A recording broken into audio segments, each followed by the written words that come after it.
ఏపీలో ఉన్న నిరుద్యోగ సమస్యపై సీఎం జగన్ ఏనాడైనా మాట్లాడారా అని జనసేన పీఏసీ చైర్మన్ నాదెళ్ల మనోహర్ ప్రశ్నించారు. ఉపాధి అవకాశాలు లేక యువత ఇబ్బంది పడుతుంటే వైసీపీ ప్రభుత్వం ఏమీ పట్టనట్లు వ్యవహరిస్తోందన్నారు. మంగళగిరిలోని పార్టీ కార్యాలయంలో నాదెళ్ల మాట్లాడారు. వాలంటీర్ వ్యవస్థను వైసీపీ వ్యవస్థగా చెబుతోందని అన్నారు.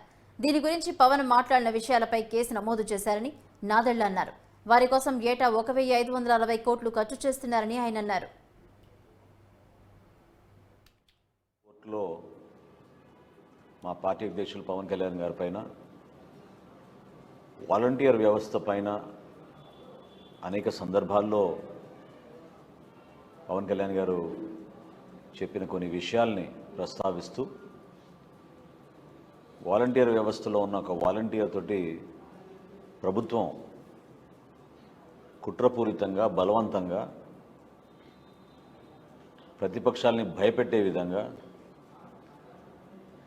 వారి ఆలోచనలో భాగంగా కేసు నమోదు చేయడం జరిగింది.